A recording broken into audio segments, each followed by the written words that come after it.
আমরা আমাদের নবীর সিরাত লিখে দিতে পারবো। আমাদের নবীর জন্মের আগের থেকে শুরু করে আমার নবীর মৃত্যুর পর পর্যন্ত কি হয়েছে, কেমনে হয়েছে, কেমনে বসেছে, কেমনে খেয়েছে, কেমনে চলেছে, কেমনে হাতে নিয়েছে, কেমনে সন্ধিপত্রে স্বাক্ষর করেছে, কেমনে যুদ্ধ পরিচালনা করেছে, কেমনে রাষ্ট্র পরিচালনা করেছে, কেমনে গোলামীর জিনজির থেকে মানুষকে এক এক এক এক করে মুক্ত করেছে, সব আমরা বলে দিতে পারবো, সব বলে দিতে পারবো। যে কোনো ধর্মের ইবাদতের দিকে তাকাবো তো দেখবো তাদের ইবাদতের ভেতরে নষ্টামি, ফাজলামি, ইত্রামি দিয়ে ভরপুর আছে। ইবাদতের ভেতরে আছে ইবাদতের ভেতরে আছে নেংটামি, ইবাদতের ভেতরে আছে লুচ্চামি, ইবাদতের ভেতরে আছে নোংরামি, নোংরামি। আর ইসলামের ইবাদতের ভেতরে আছে পবিত্রতা, আখলাক, বিনয়, চরিত্র। ইসলামের প্রতিটি ইবাদত যেন জীবন্ত জীবন্ত ফুল, যার ভেতরে কোনো দাগ নাই। যেমন নামাজ, যেমন রোজা, কত সুন্দর ইবাদত। যেমন হজ্জে বাইতুল্লাহ, কত সুন্দর ইবাদত। তাহলে যে কোনো ধর্মের দিকে তাকাবা দেখবা জুলুম আছে, নির্যাতন আছে, রক্ত পিপাসু আছে। ইসলামের দিকে তাকাবা দেখবা ক্ষমার আদর্শ আছে, আখলাকের আদর্শ আছে, ত্যাগের আদর্শ আছে। আল্লাহু আকবার, জোরে করে বলো আল্লাহু আকবার।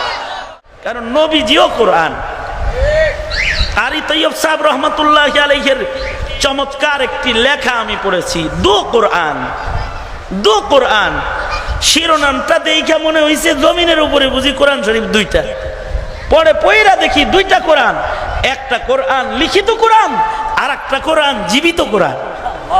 লিখিত কোরআন হলো হাফেজরা যেটা মুখস্থ করে ওইটা, আর জীবিত কোরআন হলো সাহাবীরা যার আখলাক বর্ণনা করে জিন্দা কোরআন ওইটা।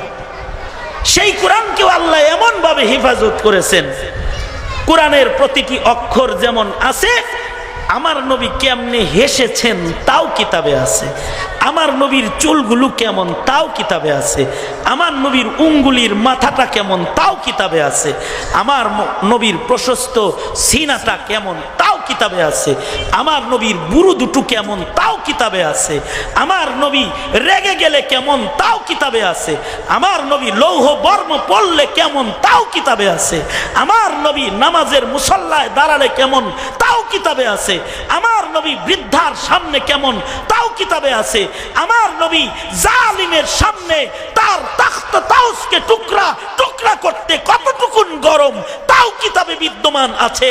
অর্থাৎ আমার নবীর জন্ম থেকে মৃত্যু পর্যন্ত সব হারফান হারফান আল্লাহ তাআলা কিয়ামত পর্যন্ত জমিনে রাখবে, জমিনে রাখবে।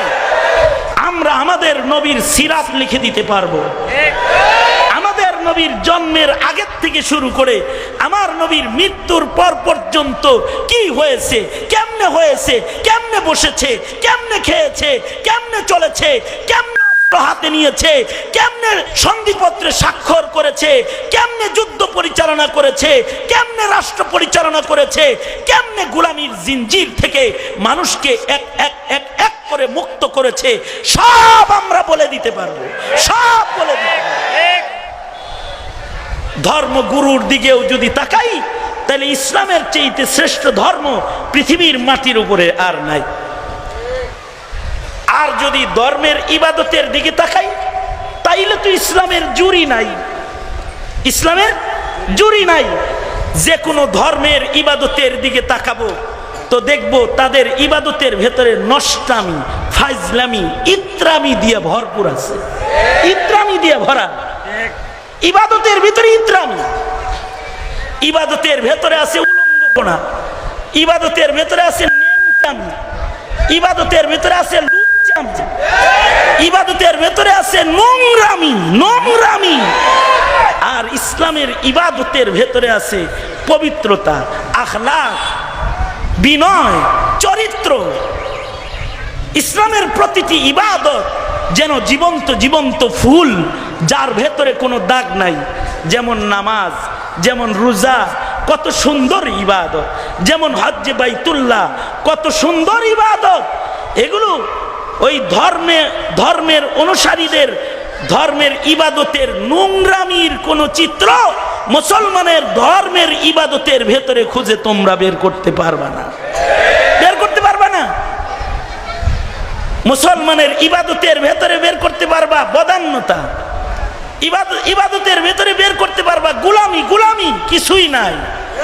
সাপোজ হজের এহরামের দিকে তাকাও, যে নিজের সবকিছুকে কুরবানি দিয়ে রবের কাছে সাদা কাফন পরে দাঁড়ায়, সেলাইবিহীন কাপড়, সুগন্ধিবিহীন, সাবানবিহীন, চপ্পল পায়ে, জুতাবিহীন, আউলা কেশ, পাগল বেশ, দিওয়ানা একমাত্র আল্লাহর হয়ে নিজের জীবনের গুনাহ মাফির জন্য মালিকের কাছে খোলা মাঠে দাঁড়িয়ে আকাশে হাত তুলে আল্লাহর কাছে নিজেকে সুপর্দ করে দেয়।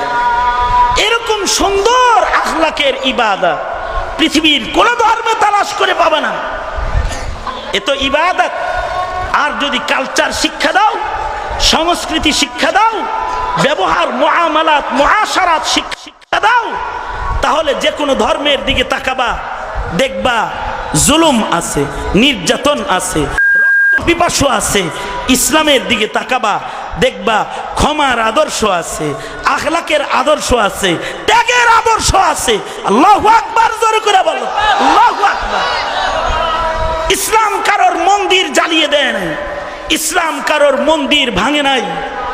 আজও যখন হিন্দুরা আমাদের সংখ্যালঘু মুসলমানদের মসজিদগুলোতে আগুন জ্বালাচ্ছে ইন্ডিয়াতে, অথবা মসজিদের মিনারার মাইক খুলে দিয়ে ওদের নাপাক পতাকাকে মুসলমানের মিনারায় ওরা উড়িয়ে দিচ্ছে, তখনও পর্যন্ত আমরা 17 কোটি মুসলমানের দেশে সংখ্যালঘুদেরকে পাহারা দিচ্ছি, ওদের গির্জার পাহারাদারি করতেছি, ওদের ইবাদতের পাহারাদারি করতেছি। কারণ নোংরামি, ইত্রামি, ফাজলামি, জুলুম ইসলাম ধর্ম কখনোই শিক্ষা দেয় নাই। যদি এদিকে তাকাই, তবে আমি গর্বিত যে আমি মুসলমান, আমি গর্বিত যে আমি মুসলমান। এ কারণে ইসলাম আল্লাহর একমাত্র মনোনীত ধর্ম। আর আল্লাহর রাসূল সাল্লাল্লাহু আলাইহি ওয়াসাল্লাম বলেন, ইন্নাদ-দীনা ইনদাল্লাহিল ইসলাম, আল্লাহ তাআলার ঘোষণা।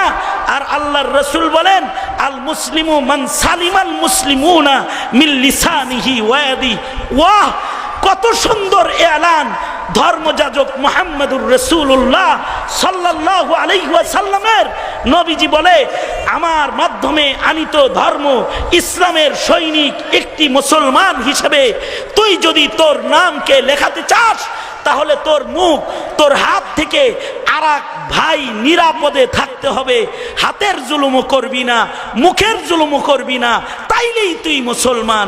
গালিও দিবি না, কষ্টও দিবি না, হাতের দ্বারা অত্যাচারও করবি না, তবেই তুই মুসলমান। কি করবি তুই রহম করবি। ইরহামু মান ফিল আরদি ইয়ারহামুকুম মান ফিস সামা। তুই জমিনের মানুষের উপরে রহম করবি, আসমানের মনি তোর উপরে রহম করবে। আল্লাহু আকবার বলেন। আরো জোরে আওয়াজ করে জোরে বলেন আল্লাহু আকবার। আরো জোরে চিৎকার করে বলেন আল্লাহু আকবার। এটা হলো ইসলাম। ইসলামের এই মাহাসিন দেখে কত কাফের মুসলমান হয়েছে, তার হিসাব নাই।